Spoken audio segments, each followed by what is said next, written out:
તો ગાંધીનગરના માણસા તાલુકામાં સવારથી ધોધમાર વરસાદ વરસી રહ્યો છે। માણસા શહેર અને આસપાસના ગ્રામ્ય વિસ્તારમાં ધોધમાર વરસાદ વરસ્યો। ધોધમાર વરસાદથી માણસા એપીએમસી નજીક પાણી ભરાયા। માણસા તાલુકાના ઈટાદરા ગામમાં પણ વરસાદી પાણીનું સામ્રાજ્ય જોવા મળ્યું। ઈટાદરા ગામના ચોકમાં કેડસમાં પાણી ભરાયા। ભૌગોલિક સ્થિતિને લઈને ઈટાદરા ગામમાં જ્યારે પણ વરસાદ વરસે ત્યારે જળબંબાકારની સ્થિતિ નિર્માણ પામે છે। તો ઈટાદરા ગામના દ્રશ્યો કે જ્યાં ચોકમાં કમરસમાં પાણી ભરાયા છે। દર વર્ષની આ તકલીફ છે। ત્યાંના સ્થાનિકો દર વર્ષે ચોમાસામાં આ જ રીતની મુશ્કેલીનો સામનો કરતા હોય છે। ગાંધીનગરના માણસા તાલુકામાં સવારથી ધોધમાર વરસાદ।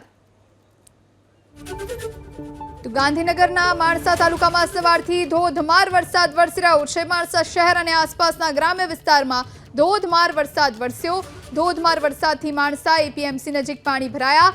માણસા તાલુકાના ઈટાદરા ગામમાં પણ વરસાદી પાણીનું સામ્રાજ્ય જોવા મળ્યું। ઈટાદરા ગામના ચોકમાં કેડસમાં પાણી ભરાયા। ભૌગોલિક સ્થિતિને લઈને ઈટાદરા ગામમાં જ્યારે પણ વરસાદ વરસે ત્યારે જળબંબાકારની સ્થિતિ નિર્માણ પામે છે।